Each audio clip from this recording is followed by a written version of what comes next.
इस डिक्टेशन की स्पीड होगी 80 शब्द प्रति मिनट। डिक्टेशन शुरू होगी 5 सेकंड बाद।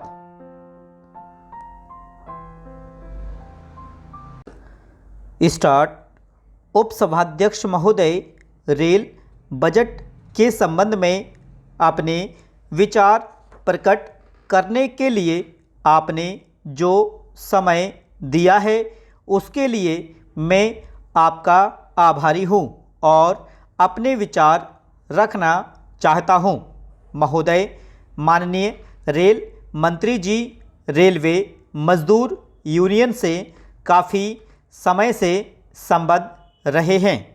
उनके द्वारा जब यह बजट प्रस्तुत किया गया था तो मन में यह आशा बंधी थी कि इसमें मजदूर यूनियनों का पूरा ध्यान रखा गया होगा, गरीब जनता का पूरा ध्यान होगा और साथ ही भाड़े में रेल के विकास के संबंध में हमारी जो गति अभी तक रही है उसमें भी सुधार होगा। लेकिन बजट आने के पश्चात हमें ऐसा ना देखकर घोर निराशा हुई है। पैरा।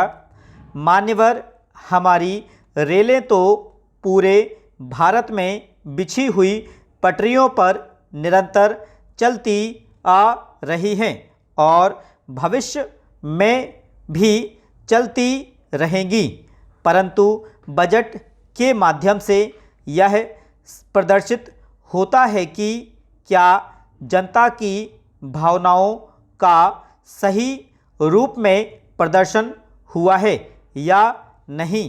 क्या रेलें देश की एकता व अखंडता को बनाए रखने में और क्षेत्रीय असंतुलन को दूर करने में अपनी महत्वपूर्ण भूमिका निभा सकेंगी। इन बातों का इस बजट में दिग्दर्शन नहीं है और इस बजट से ऐसा लगता है कि रेल मात्र एक व्यवसाय बनकर रह गई है और वह सामाजिक उत्थान को मार्ग प्रशस्त नहीं करती। पैरा। श्रीमान, मैं इस बात के लिए तो माननीय मंत्री जी को धन्यवाद देना चाहता हूं कि हमारी सरकार ने जो योजना हमारे प्रदेश के लिए बनाई थी उसको ध्यान में रखते हुए जो नई रेल लाइनें वहां बिछाई जानी थी उनके लिए इस बजट में कुछ प्रावधान किया है।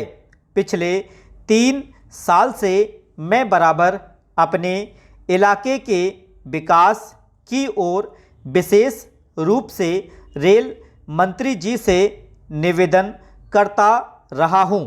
इसके लिए मैंने रेल मंत्रालय को यह सुझाव दिया था कि छोटे छोटे टुकड़ों को जोड़कर जो लंबी दूरी है उसको कम किया जा सकता है।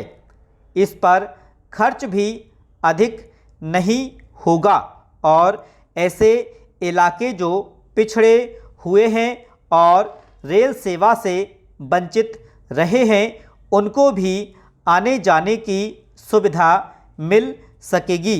जिन क्षेत्रों की मैं बात कर रहा हूँ वहाँ पर बहुत से खनिज पदार्थ उपलब्ध हैं जिनसे विदेशी मुद्रा देश को मिल सकती है। उनको ढोने में भारी कठिनाइयों का सामना करना पड़ता है, इसलिए वहाँ पर रेल सेवा होने से सुविधा होगी और लोग इसका लाभ उठा पाएंगे। साथ ही साथ यह हमारे देश के विकास में भी उपयोगी साबित होगी। स्टॉप।